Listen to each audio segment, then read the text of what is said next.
مرحبا پاک وطن پاکستان۔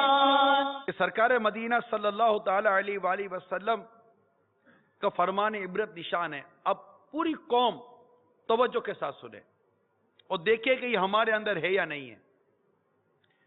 ارشاد فرمایا، جب میری امت 15 خصلتیں اختیار کر لے گی تو اس پر آفتیں اور بلائیں نازل ہوں گی۔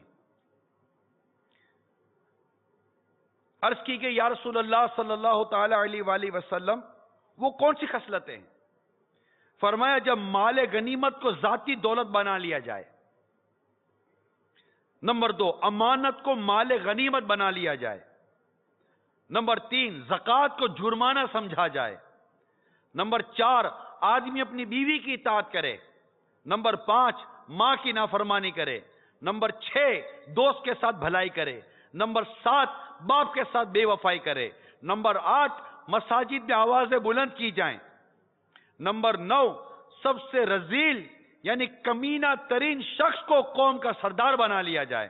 نمبر 10، کسی شخص کے شر سے بچنے کے لیے اس کی عزت کی جائے۔ نمبر 11، شرابیں پی جائیں۔ نمبر 12، ریشم پہنا جائے۔ نمبر 13، گانے والیوں۔ نمبر 14، آلات موسیقی کو رکھا جائے۔ نمبر 15، اس امت کے بعد والے پہلوں کو برا کہیں۔ اس وقت لوگوں کو سرخ آندھیوں یا زلزلوں یا زمین میں دھسنے یا چہروں کے مسخ یا پتھر کے برسنے کا انتظار کرنا چاہیے۔ یہ 15 چیزیں مسجد کی وضاحت میں کرتا چلوں کہ مساجد میں آوازیں بلند ہوں گی، یعنی مساجدوں میں دنیاوی باتوں کا شور، لڑائیاں جھگڑے ہونے لگیں۔ البتہ نعت خوانی، ذکر اللہ کی مجلس، میلاد شریف ذکر کے حلقے یہ سرکار کے زمانے میں بھی مساجد میں ہوتے تھے، مگر یہاں سے مراد آوازیں بلند ہو یعنی مساجد میں دنیاوی باتوں کا شور ہوگا، لڑائیاں جھگڑے ہونے لگیں۔ اب میٹھے میٹھے اسلامی بھائیوں، مدری چینل کے ناظرین اور پاکستان کا یوم آزادی منانے والے عاشقان رسول، ان ذرا 15 باتوں پر غور تو کیجئے۔ آپ کو تقریباً ایسا لگے گا کہ یار یہ تو ہمارے اندر شامل ہے۔ ہم کس مقصد آزادی کی طرف بڑھ رہے ہیں؟